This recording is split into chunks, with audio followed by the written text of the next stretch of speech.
Halo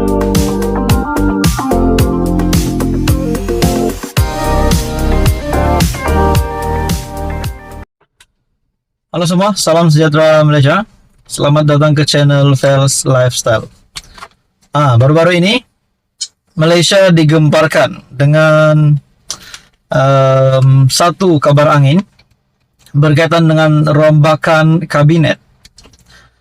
Tuan-tuan dan Bapak yang amat dihormati, berkaitan dengan rombakan kabinet, ada yang kata, ada yang menjangkakan akan ada rombakan kabinet dilakukan.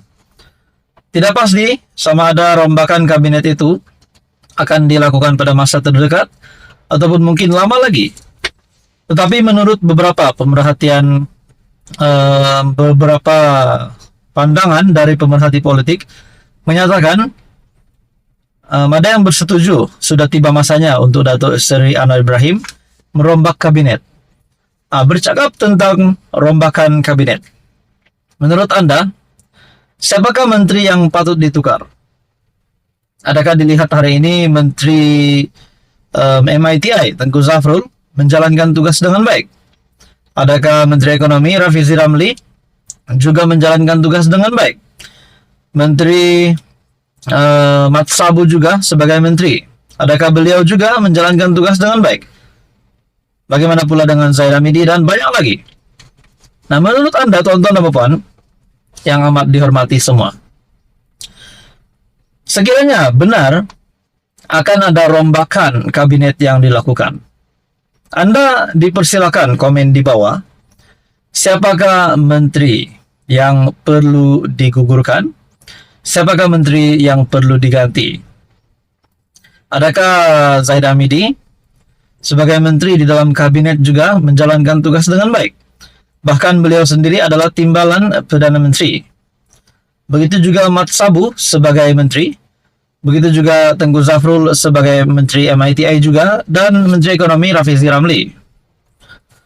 Bagaimana pula dengan Menteri Pengangkutan Tuan YB Tuan Lok Siu Fuk, Menteri Pertanian dan Keterjaminan Makanan Datuk Seri Haji Muhammad bin Sabu, Menteri Ekonomi Rafizi Ramli, Menteri Pembangunan Kerajaan Tempatan Ngah Korming, Menteri Pertahanan Tokmat, Menteri Kerja Raya Alexander Natalinggi, Menteri Dalam Negeri Saifuddin Nasution, Menteri Perdagangan, Menteri Pelaburan Perdagangan dan Industri Datuk Seri Tengku Zafrul, Menteri Pendidikan Tinggi Datuk Seri Muhammad Khalid bin Nordin, Menteri Sains, Teknologi dan Inovasi Tuan Chang Li Kang, Menteri Pembangunan Wanita, Keluarga dan Masyarakat Datuk Seri Haja Nancy binti Syukri, Menteri di Jabatan Perdana Menteri Undang-Undang dan Reformasi Datuk Seri Azalina Othman, Menteri Sumber Asli,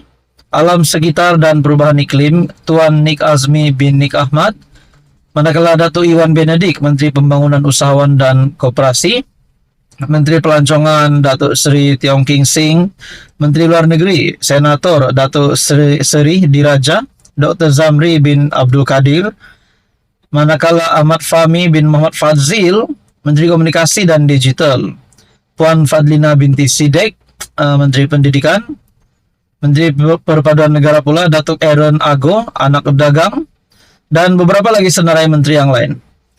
Adakah di antara beberapa senarai menteri yang lain dan juga yang tidak sempat disebut, Menteri Sumber Manusia Tuan Siva Kumar juga, adakah senarai menteri ini terdapat beberapa tapisan yang perlu dilakukan setelah 10 bulan kerajaan perpaduan ditubuhkan? Saudara-saudara, ada yang kata Rafizi Ramli juga terima kecaman sebagai Menteri Ekonomi. Ada juga mengecam Datuk Seri Tengku Zafrul. Tidak lari juga, begitu juga dengan Mat Sabu juga pernah dikecam. Nah, saudara-saudara, bukan mudah untuk menjadi seorang menteri. Sudah pasti kecaman diterima, bahkan pujian juga sudah pasti tidak dapat dinafikan juga diterima. Ada yang kata beberapa menteri di dalam kabinet kerajaan perpaduan tidak buat kerja. Namun saudara-saudara, sekiranya Anda mempunyai komen siapa menteri yang patut dipecat, Dan siapa menteri yang patut dipertahankan, dikekalkan? Anda boleh komen di bawah. Terus kamu sama di dalam channel ini untuk info yang seterusnya. Jangan lupa tekan butang like, share, dan juga subscribe. Halo semua, salam sejahtera Malaysia. Selamat datang ke channel Vels Lifestyle. Saudara-saudara, akhirnya hari ini terdapat satu lagi berita yang menyebut nama salah satu bos besar ataupun kepimpinan tertinggi Perikatan Nasional, yaitu Azmin Ali. Sudah pasti Azmin Ali adalah salah satu pemimpin PN ataupun pemimpin politik yang dikenali ramai, yang disanjung ramai juga. Teman-teman, satu artikel dari My Metro menyebut tentang satu case ataupun satu situasi berkaitan dengan fitnah. Disebut juga di sini Azmin, yang kononnya ataupun Azmin nafi keluar kenyataan fitnah Guan Eng. Guan Eng adalah bekas Menteri Keuangan juga. Tonton dalam artikel ini, Datuk Seri Muhammad Azmin Ali menafikan dakwaan beliau mengeluarkan sebarang kenyataan berunsur fitnah terhadap bekas Menteri Keuangan Lim Guan Eng ketika berucap pada kempen PRU 15 di Lunas Kedah pada 12 November tahun lalu. Rupanya perkara ini sudah berlaku sejak November tahun lepas lagi, semasa kempen pilihan raya umum yang ke-15 yang lalu. Nah, teman-teman, nama Azmin Ali disebut di sini, di mana dakwaan beliau mengeluarkan kenyataan yang berbau fitnah terhadap bekas Menteri Keuangan, yaitu Lim Guan Eng.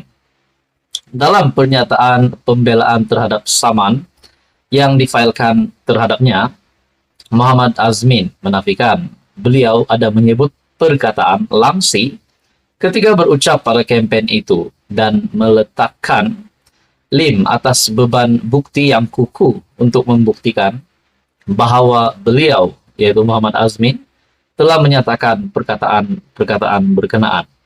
Nah, saudara-saudara, Azmin Ali yang disaman disebabkan didakwa mengeluarkan kenyataan berbau fitnah. Nah, setelah beliau disaman, kalau dapat dibuktikan bahwa beliau bersalah, adakah Azmin Ali berisiko untuk ditangkap ataupun dikenakan tindakan undang-undang? Itu pun kalau dapat dibuktikan bersalah. Dalam artikel ini lagi, defendant menegaskan bahwa defendant tidak pernah berniat untuk memfitnah plaintiff, bahkan hanya menyatakan perkara-perkara yang berlaku semasa plaintiff bersama-sama defendant menerajui Kerajaan Pakatan Harapan sejak Mei 2018 sehingga Mac 2020. Kata beliau dalam pernyataan pembelaannya yang difailkan di Mahkamah Tinggi Sungai Petani pada Isnin lalu. Dalam pernyataan pembelaan, bekas Menteri Perdagangan dan Industri itu berkata, beliau hanya mengkritik kerajaan pada masa itu dan Lim merupakan sebahagian daripada kerajaan berkenaan dengan dasar-dasar kerajaan yang digunakan pakai terhadap beberapa syarikat. Lim telah memfailkan saman fitnah terhadap Muhammad Azmin pada 17 April lalu. Beliau mendakwa Muhammad Azmin telah membuat kenyataan berbau fitnah terhadapnya dalam satu majlis di Lunas Kedah pada 12 November tahun lalu sebelum PRU 15 yang dihadiri media membuat liputan kempen pilihan raya. Teman-teman, apa komen Anda berkaitan dengan isu ini? Adakah Azmin Ali di sini dapat dibuktikan bersalah ataupun Azmin Ali dapat membela dirinya? Saudara-saudara, terus bersama di dalam channel ini untuk info yang seterusnya.